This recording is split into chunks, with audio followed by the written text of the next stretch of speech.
Good morning, everyone. Welcome. My name is Menachem Creditor. It's my honor to serve as scholar in residence and rabbi for UJA Federation of New York. We bring you Torah and music, blessing, and community every weekday.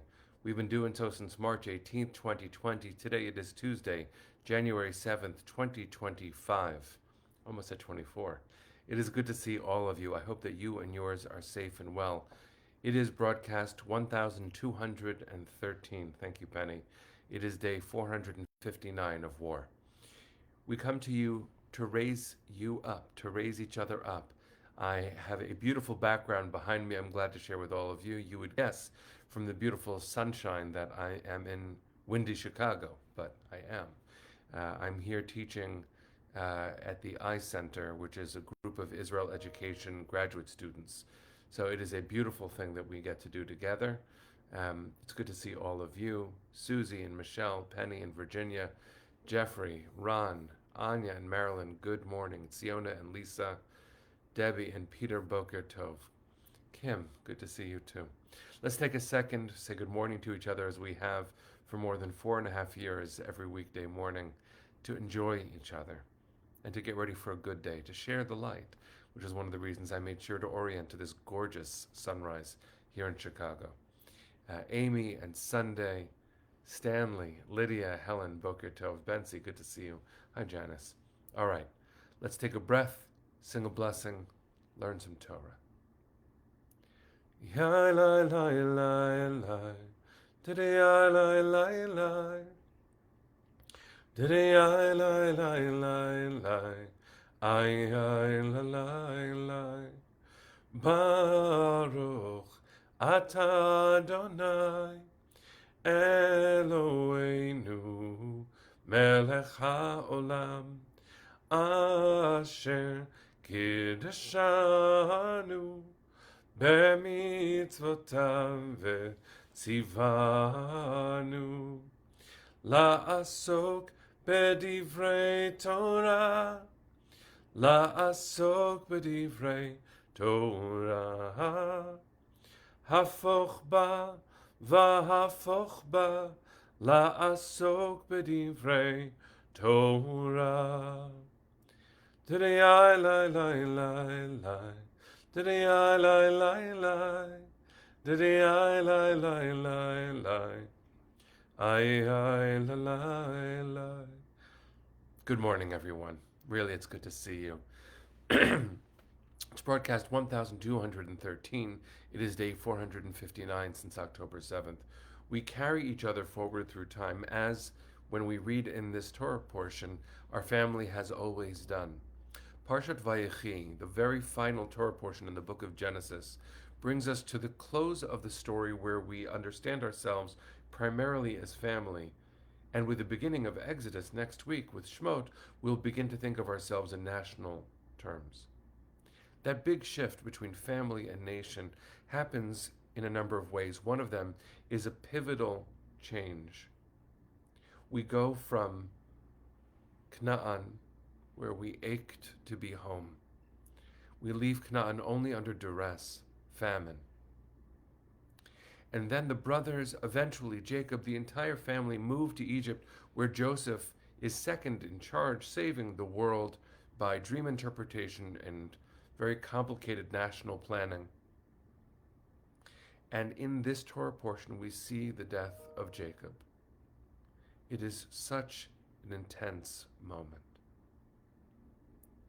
And the death of Jacob is an earthquake in time, especially in the hearts of his children. Because after all, generation after generation in the book of Breshit, we see at least the perception, if not the reality, that there's only so much love for a family. One chosen inheritor of the covenant. It continues the story forward. That happens even at the very outset, before it's a Jewish story, with Cain and Abel. It doesn't have to be that way. But in the book of Breshit, it is that way. We see that with sisters, with Rachel and Leah. We see that with brothers, with Isaac and Ishmael. We see it, we see it, we see it. And so often in our world, we continue to see it.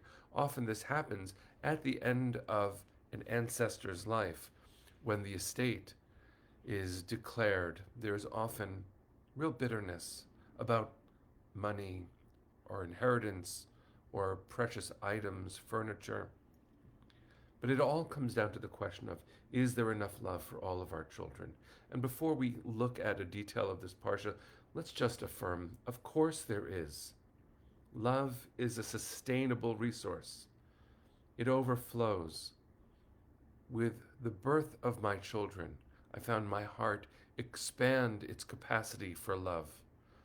With the growing of our families, please God, with the healing that we need as a people, an extended family, please God, more love.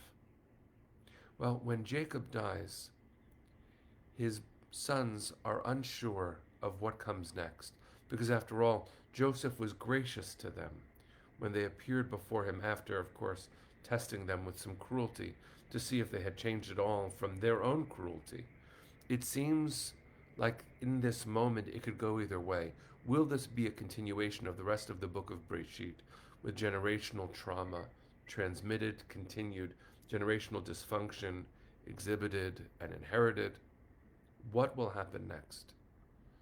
When Jacob dies, the sons say to Joseph, the brothers say to Joseph, remember what our father made you promise, that you would forgive us, because after all, they're nervous that Joseph has just been biding his time until the very end.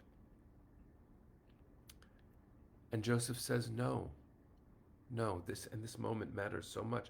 Joseph says, achalkel, I will take care of you. The brother who has been hurt, who now is in a position where, God forbid, he could cause hurt, he could take vengeance, says, no, that's not what we're going to do. And for one moment in our story, and please God, we should have many more, one child says, no, what is mine is yours, I will take care of you. It is so important for us, friends, to have this awareness that we've inherited scarcity mentality, and it affects everything in our lives. If you have siblings, it likely affects the dynamic, unless you're very lucky and you've worked very hard and maybe you've given each other more time to grow together, to grow into friendship. Maybe you've had it modeled, maybe you've been so graced and lucky. But let's make sure that we don't miss what happens in this parsha. For a moment we stand together and there's enough love. Isn't that amazing? Isn't it amazing that there's enough love? Because of course there is. Of course there is. Our hearts can grow. So just before we sing Hatikva, friends, it's been a while since I've invited us to place our hands on our hearts. So I invite you. And just recognize that what you are touching is limitless love. There's a teaching that after the Churban of the Beit HaMikdash, after the destruction of the Jerusalem temple, the Holy of Holies moved from that physical space to the human heart. This is the nexus of infinity, right here. How much love lives in infinity? You know the answer. More than enough. More than enough. Our beloved ancestor Jacob dies. And then it's the children's turn to do better for each other and for their own children. We know the story. It's not a linear path. But maybe we could return to that moment now and again, hand on heart, knowing that there's more than enough love.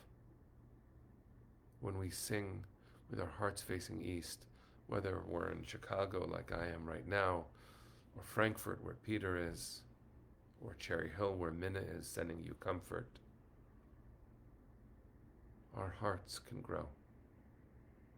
I bless us to remember that, to treat each other like that, and to demand nothing less than love for our sisters and brothers. Because they're all our sisters and brothers, and no one deserves any less than a full measure of love. Kolon balevav penima nefesh Yehudi homia ulefate mizrach kadima ayin letzion Sophia od lo avda tikvatenu התקווה בת שנות 2000 להיות עם חופשי בארצנו ארץ ציון וירושלים להיות עם חופשי בארצנו ארץ ציון Virushalayim. Bring them home now. Am Yisrael Chai. See you tomorrow, my friends.